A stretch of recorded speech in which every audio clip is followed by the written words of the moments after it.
வணக்கம், இது crime time. நான் பாலவேல் சக்கரவர்த்தி. திருப்பத்தூர் மாவட்டம் நாற்றம்பள்ளி அருகே இரவில் நிர்வாண பூஜை செய்த சம்பவம் ஊர் மக்களிடையே பரபரப்பை ஏற்படுத்தியுள்ளது.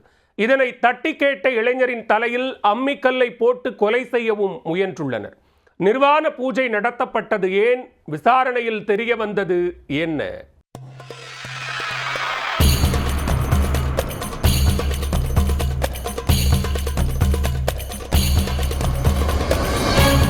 திருப்பத்தூர் மாவட்டம் நாற்றம்பள்ளி அருகே உள்ள ஊசிக்கல்மேடு பகுதியைச் சேர்ந்த திருப்பதி என்பவரின் மகன் பரசுராமன். இவர் கடந்த வியாழக்கிழமை அன்று இரவு அவரது வீட்டின் அருகே நிர்வாண பூஜை செய்துள்ளார். பரசுராமன் வீட்டில் அருகே வசிக்கும் குமரன் என்பவர் ஏதோ வெளிச்சம் தெரிகிறதே என எட்டி பார்த்துள்ளார். அப்போது பரசுராமன் நிர்வாணமாக நின்று பூஜை செய்து கொண்டிருப்பதைக் கண்டு அதிர்ச்சி அடைந்தவர், "ஏய், ஏன் இங்கு இப்படி பூஜை செய்கிறாய்?" என கேட்டுள்ளார். இதனால் இருவருக்கும் இடையே வாக்குவாதம் ஏற்பட்டுள்ளது. சத்தம் கேட்டு வந்த ஊர் மக்கள் இருவரையும் தடுத்து நிறுத்தி சமாதானம் செய்து அனுப்பி வைத்தனர். அதன் பின்னர் ஆத்திரம் தீராத பரசுராமன் வெறிச்செயலில் ஈடுபட்டுள்ளார். சகோதரர் சாந்தகுமாரை அழைத்துச் சென்று வீட்டில் உறங்கிக் கொண்டிருந்த குமரன் தலை மீது அம்மிக்கல்லை போட்டு கொலை முயற்சியில் ஈடுபட்டுள்ளார்.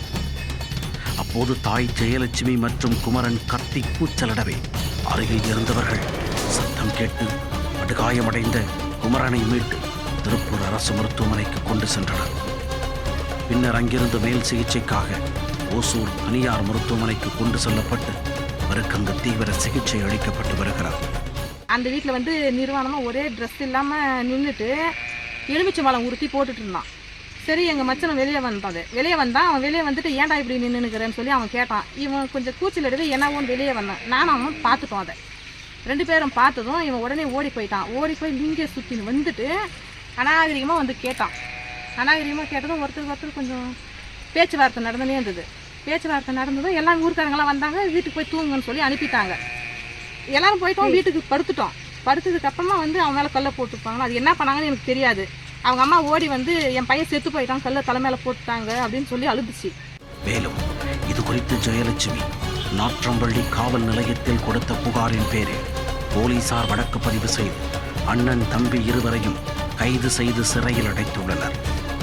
இரவில் நிர்வாண பூஜை செய்தவரை தட்டி கேட்டதால் தூங்கும் போது இளைஞரின் தலையில் கல்லை போட்டு கொலை முயற்சியில் ஈடுபட்ட அண்ணன் தம்பி இருவரையும் போலீசார் கைது செய்து சிறையில் அடைத்த சம்பவம் நாற்றம்பள்ளியில் பரபரப்பை ஏற்படுத்தியுள்ளது.